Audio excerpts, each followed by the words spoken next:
a 19-year-old student went on a bike trip, promising her mother to return in a few hours. No one could have imagined that this day would forever change the world of criminalistics, presenting us with one of the most mysterious disappearances in history.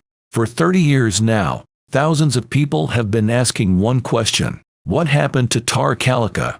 Tara Calica was born on February 28, 1969, in the small town of Belen, in the southwest of the United States. This place, with a population of less than 7,000 people, was an example of quiet and measured life, until a terrible tragedy happened. At the time of her disappearance, Tara was a second-year student at the University of New Mexico. She received good grades and planned to work as a psychiatrist after her studies. Acquaintances described her as responsible and energetic, someone who enjoyed running and cycling, as well as making schedules and planning her day. On September 20, 1988, at 9:30 in the morning, Tara told her mother that she planned to ride 36 miles on her usual bike route around town, promising to return by noon. Her bike had a flat tire, so she decided to take her mother's bike instead. She only took with her a Sony Walkman cassette player with a tape from the band Boston. By 12:05 p.m., Tara still hadn't returned home, which was strange because she always strictly followed her schedule. Worried, her mother went searching along the route where her daughter should have ridden but couldn't find her. Suspecting something was wrong, the woman contacted the police, who immediately began searching and questioning witnesses. The last person who saw Tara was at 11:45 a.m. on the road about 2 miles from their house. A dirty white Ford pickup truck from 1953 with a homemade white top on its bed was following behind Tara. It is still unknown if this pickup truck is connected to her disappearance, since no one witnessed any abduction or accident taking place. According to witnesses' accounts, Tara paid no attention to the pickup truck. Perhaps she simply didn't hear it because she was wearing headphones.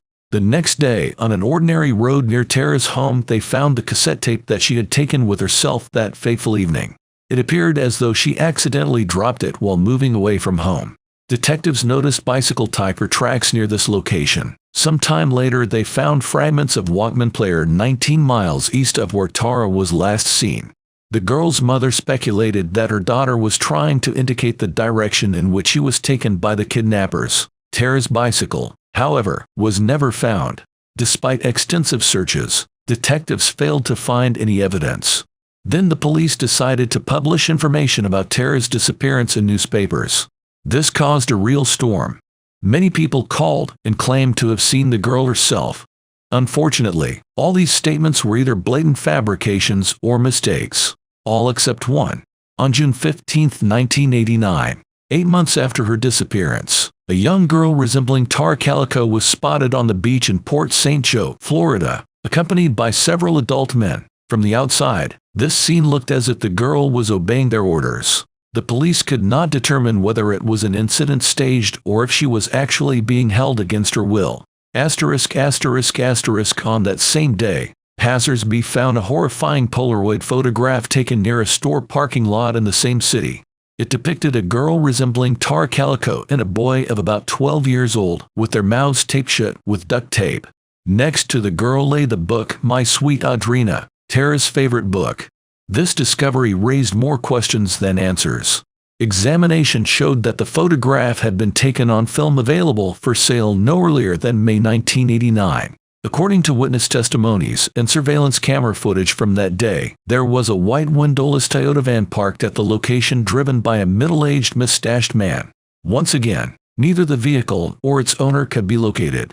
The found photograph was immediately shown to Tara's mother, who recognized her daughter right away.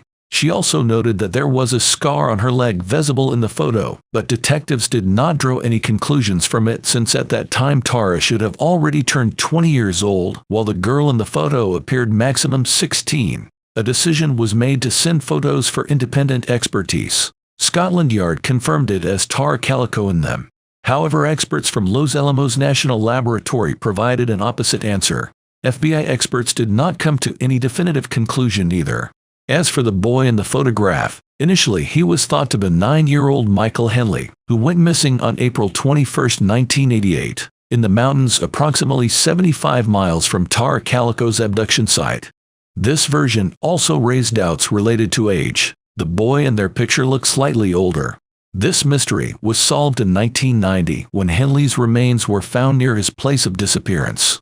The investigation determined that he got lost and died of natural causes. The story didn't end there. Upon detailed examination of the photograph, experts noticed a phone number on the book cover.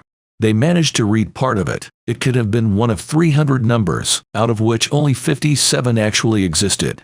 Detectives studied all these numbers, but the investigation here reached a dead end. No connection with the missing girl could be found.